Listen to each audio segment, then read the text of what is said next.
विष के दांत लेखक परिचय। लेखक नलिन विचोलन शर्मा। जन्म 18 फरवरी 1916 ईस्वी, पटना के बदरघाट। निधन 12 सितंबर 1961 ईस्वी। पिता पन0 रामावतार शर्मा। माता रत्नावती शर्मा। उन्होंने स्कूल की पढ़ाई पटना कॉलेजिएट से पूरी की तथा संस्कृत और हिंदी में M.A. पटना विश्वविद्यालय से किया। प्रमुख रचनाएं: दृष्टिकोण, साहित्य का इतिहास, दर्शन, मानदंड, साहित्य तत्व और आलोचना, विष के दांत तथा संत परंपरा और साहित्य। विष के दांत नलिन विलोचन शर्मा द्वारा लिखा गया है, जिसमें मध्यम वर्गीय अंतर्विरोधों को उजागर किया गया है। सेन साहब एक अमीर आदमी थे। उनकी 5 लड़कियां थीं और एक लड़का था। लड़कियां क्या थीं? कठपुतलियां। वे किसी चीज को ताड़ती फोड़ती न थीं, दौड़ती और खेलती भी थीं, तो केवल शाम के वक्त। सेन साहब नई मोटरकार लिए थे। इस मोटरकार का नाम स्ट्रीमलैंड था और यह काला रंग का खूबसूरत गाड़ी थी। मोटरकार पर एक धब्बा भी न लगने पाए, इसलिए सेन साहब ने क्लीनर और शोफर को रखा था। चूंकि खोखा सबसे छोटा और सेन साहब के बुढ़ापे की आंखों का तारा था, इसलिए मोटर को कोई खतरा था तो खोखा से ही था। एक दिन की बात है कि सेन साहब का शोफर एक औरत से उलझ पड़ा। बात यह थी कि उसका 5-6 साल का बच्चा मदन गाड़ी को छूकर गंदा कर रहा था और शोफर ने जब मना किया तो वह उल्टे शोफर से ही उलझ पड़ी। वह मामला अभी सिमटा ही था कि इस बीच खोखा ने मोटर की पिछली बत्ती का लाल शीशा चकनाचूर कर दिया। लेकिन सेन साहब ने इसका बुरा नहीं माना और अपने मित्रों से कहा, देखा आप लोगों ने, बड़ा शरारती हो गया है काशू, मोटर के पीछे हरदम पड़ा रहता है। काशू ने मिस्टर सिंह साहब के अगले तथा पिछले पहिया के हवा निकाल दी थी।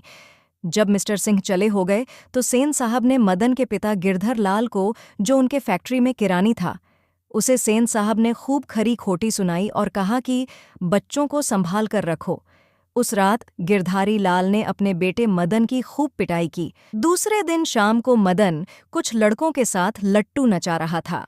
खोखा ने भी लट्टू नचाने के लिए मांगा, लेकिन मदन ने उसे फटकार दिया। अबे भाग जा यहाँ से, बड़ा आया है लट्टू नचाने, जा अपने बाबा की मोटर पर बैठ। काशू को गुस्सा आ गया। वह इसी उम्र में अपनी बहनों पर, नौकरों पर हाथ चला देता था और क्या मजाल उसे कोई कुछ कह दे। उसने न आव देखा न ताव, मदन को एक गुस्सा कस दिया। मदन भी काशू पर टूट पड़ा, उसकी मरम्मत जमकर कर दी।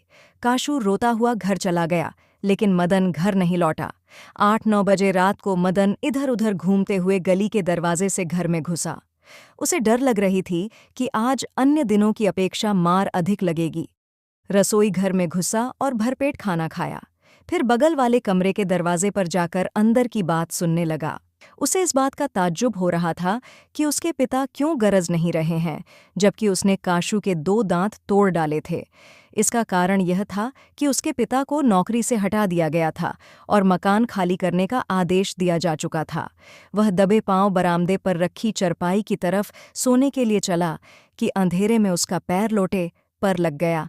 ठन ठन की आवाज़ सुनकर गिरधर बाहर निकला और मदन की ओर बढ़ा। उसके चेहरे से नाराज़गी के बादल छूट गए। उसने मदन को अपनी गोद में उठाकर बेपरवाह, उल्लास और गर्व के साथ बोल उठा, जो किसी के लिए भी नौकरी से निकाले जाने पर ही मुमकिन हो सकता है। शाबाश बेटा, एक तेरा बाप है और तूने तो खोखा के 2 दांत तोड़ डाले। लेखक के कहने का तात्पर्य है कि कोई व्यक्ति स्वार्थवश ही किसी का अपमान सहन करता है। इसी मजबूरी के कारण गिरधर अपने पुत्र को निर्दोष होते हुए भी पीटता था, क्योंकि विष के दांत लगे हुए थे।